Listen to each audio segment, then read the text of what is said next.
ചേട്ടാ പറയട്ടാ, എന്താ പ്രശ്നം? അണ്ണാ ചോദിക്കുന്ന കേട്ടില്ല അണ്ണാ, പറയണ്ണ. അറക്കാൻ പോകുന്ന ആട് തലകുനിഞ്ച് നിൽക്കുന്ന പോലെയാണല്ലോ അണ്ണാ നിൽക്കുന്നത്. കാര്യം പറ അണ്ണാ. കാര്യങ്ങൾ നിങ്ങൾ ചെയ്യില്ലടാ.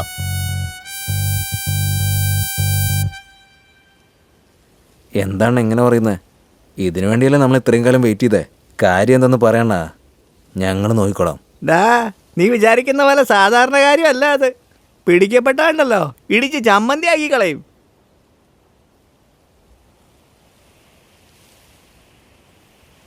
സാധനത്തിന്റെ വില തന്നെ 500 കോടിയാ. സുന്ദരവും സെൽവവും കൂടി ഇത് എന്നോട് മാത്രം ചെയ്യാൻ പറഞ്ഞ കാര്യ. സാധനം കൈ വന്നതിന് മുമ്പ് പോലീസിനെ അറിയിച്ച് റെയ്ഡ് ചെയ്യാനും പറഞ്ഞിട്ടുണ്ട്. പക്ഷെ അതിനു മുമ്പ് കറക്റ്റ് പ്ലാൻ ചെയ്ത് നമ്മളത് ടേക്ക് ഓഫ് ചെയ്യുന്നു, എന്നിട്ട് സെറ്റിലാവുന്നു. നിങ്ങളെന്ത് പറയുന്നു? അണ്ണൻ പറഞ്ഞതൊക്കെ ശരിയാ. പക്ഷെ ഇതൊക്കെ നമ്മളെങ്ങനെ ചെയ്യും? ഇപ്പം മുതൽ കാര്യം ചെയ്യാനായിട്ട് റെഡി ആയിരുന്നോ? സാധനം തൂക്കിയാ എല്ലാവർക്കും സെറ്റിലാവാം. മനസ്സിലായില്ലേ? ഡാ വാടാ.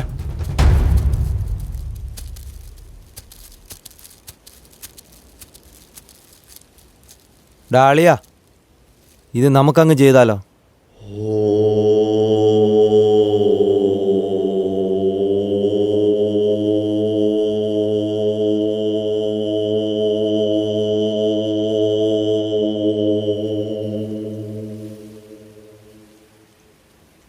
ഏയ് സീത, എന്താടി നീ സംസാരിച്ചോ? സമയമായിടി, വേഗം വാ.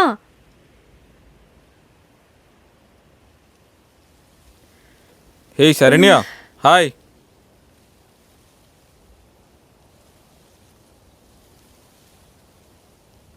സീത, നീ എന്തിനാ അവളെ വിളിച്ചോണ്ട് വന്നേ? നമുക്കൊന്ന് മര്യാദയ്ക്ക് സംസാരിക്കാൻ പറ്റുമോ? അവളൊരു കിളി പോയ കേസാടി.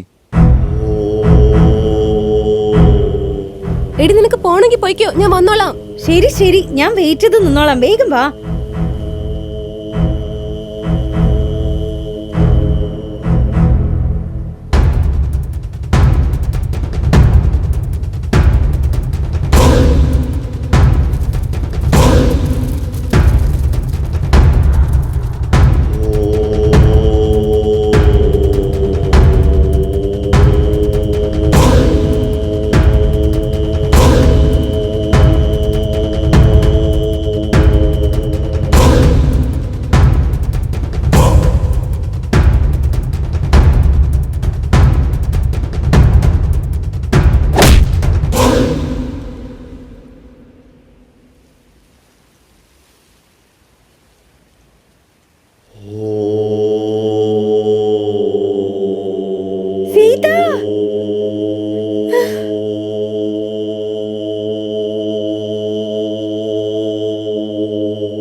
അളിയാ എടുക്കടാവനെ.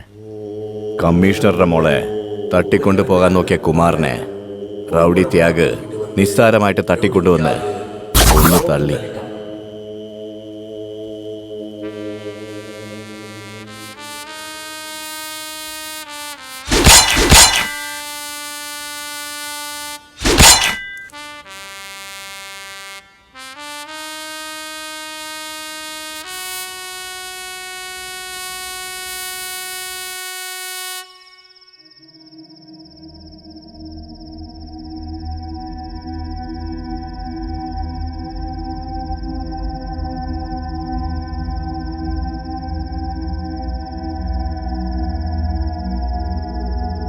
എടാ, ഉള്ളതിൽ ഈ ദൈവങ്ങളുടെ വിഗ്രഹം കക്കുന്നതാടാ മോശം പരിപാടി. ദൈവമാടാ, കണ്ണു പൊട്ടും. നേരിട്ട് വന്നായിരിക്കില്ല, മറഞ്ഞിരുന്ന് ചങ്കി കുത്തും. റൗഡി ബേബി സിൽക്ക് സട്ടേ സൊട്ടേ സൊട്ടേ. സർ, മാണിക്കവേൽ, എന്തായി? കലിവർദ്ധൻ എന്തെങ്കിലും പറഞ്ഞോ? റൗഡി ബേബി ദേഷ്യത്തിലാ, തീർത്തിട്ട് വിളിക്കാം. പെട്ടെന്നാകട്ടെ മാണിക്കവേൽ, എനിക്ക് ഡിപ്പാർട്ട്മെൻറ്റിൽ നിന്ന് നല്ല പ്രഷറുണ്ട്. കുറച്ചു നേരം റെസ്റ്റ് എടുക്ക് സാറേ. ഇത് തീർത്തിട്ട് ഞാൻ വിളിക്കാം. Rowdy baby, rowdy baby. Rowdy Tyag സേട്ടിനെ ഫോൺ വിളിച്ചിട്ട് സുന്ദരത്തിനെയും സെൽവനെയും വെച്ച് പുതിയ പണി തുടങ്ങി.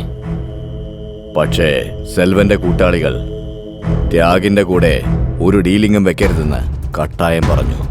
എന്നാൽ വിഗ്രഹക്കടത്തിൽ നിന്ന് സെൽവൻ പൂർണ്ണമായും പിൻവാങ്ങി.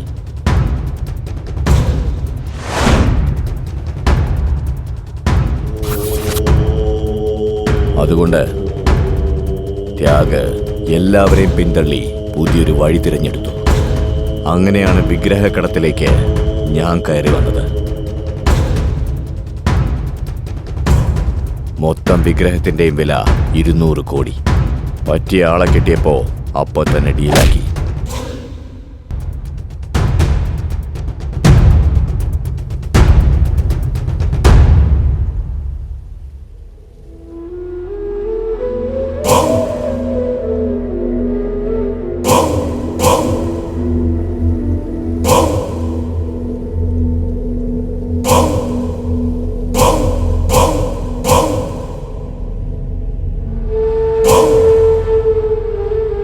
കുമാറിന്റെ കൊലപാതക കേസ് അവന്റെ കൂട്ടുകാരൻ തന്നെയായ മൂർത്തിയുടെ തലയിലായി.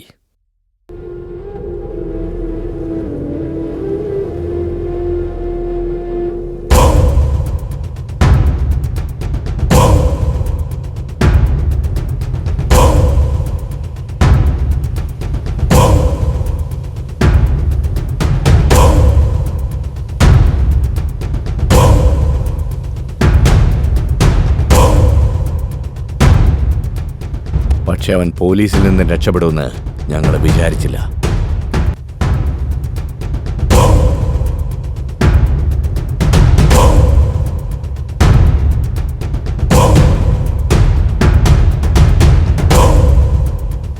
എന്താടാ പറയുന്നേ? ഞാൻ ചെയ്തെന്നോ? ശരിക്കും എന്താ നടന്നേ?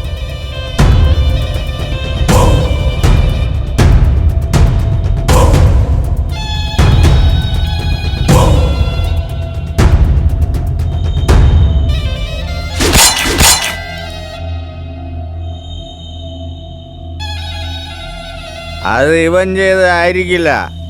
ഇവൻ ആരോ ചതിയിൽപ്പെടുത്തിയതാ. ചേട്ടാ ഞാൻ പറയുന്ന അന്നേ കേട്ടാ, പറഞ്ഞതല്ലേ. ഞാനല്ലേട്ടാ ചെയ്തത്. പക്ഷെ മൂർത്തി വന്ന് ഞങ്ങളെപ്പറ്റി നിങ്ങളോട് പറഞ്ഞിട്ട് ചതിക്കൂന്ന് ഞങ്ങൾ ഒരിക്കലും വിചാരിച്ചില്ല. പോലീസ്, 200 കോടി രൂപയുടെ വിഗ്രഹം എവിടെയാണെന്ന് എനിക്ക് മാത്രമേ അറിയൂ. നിങ്ങളെ കൊണ്ടൊന്നും ചെയ്യാൻ പറ്റില്ല. വിഗ്രഹം കൈമാറിയിരിക്കും. നിങ്ങളുടെ ഡിപ്പാർട്ട്മെന്റ് വെറുതെ നോക്കിയിരിക്കും.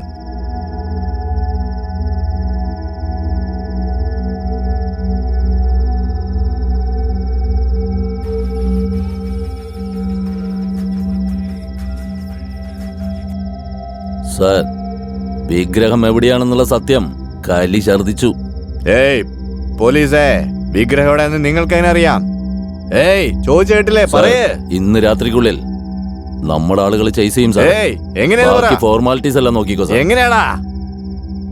ഞാനിവിടെ ഉള്ളപ്പോ പോലീസേ എന്താ പ്ലാൻ ചെയ്യുന്നത്? ഒന്നും നടക്കാൻ പോകുന്നില്ല. എന്നിട്ട് പിന്നെ ഏയ് പോലീസേ പറയടാ. റൗഡി ബേബി ആരാന്ന് അറിയണോ നിനക്ക്? കുറച്ച് വെയിറ്റ്. സാധിക്ക്, അവനെങ്ങോട്ട് കൊണ്ടുപോവാ. Okay sir. കളി അങ്ങോട്ട് നോക്കേ, കൊച്ചു ലഡ്ഡു പോലെയാ വരുന്നത്.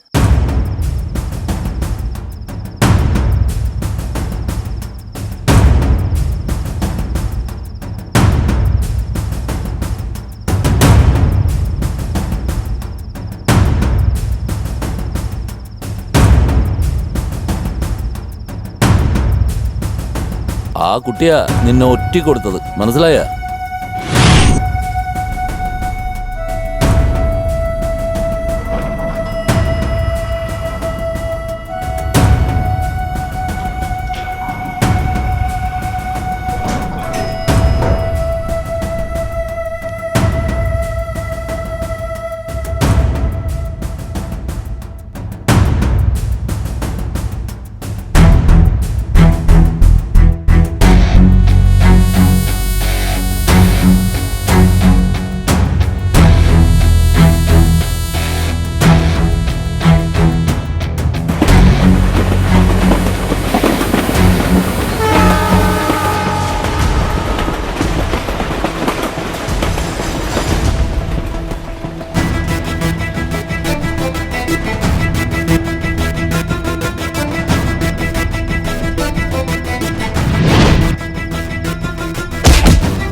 സാധിക്കേ തലയൊന്ന് ഉയർത്തി കാണിക്കടാ.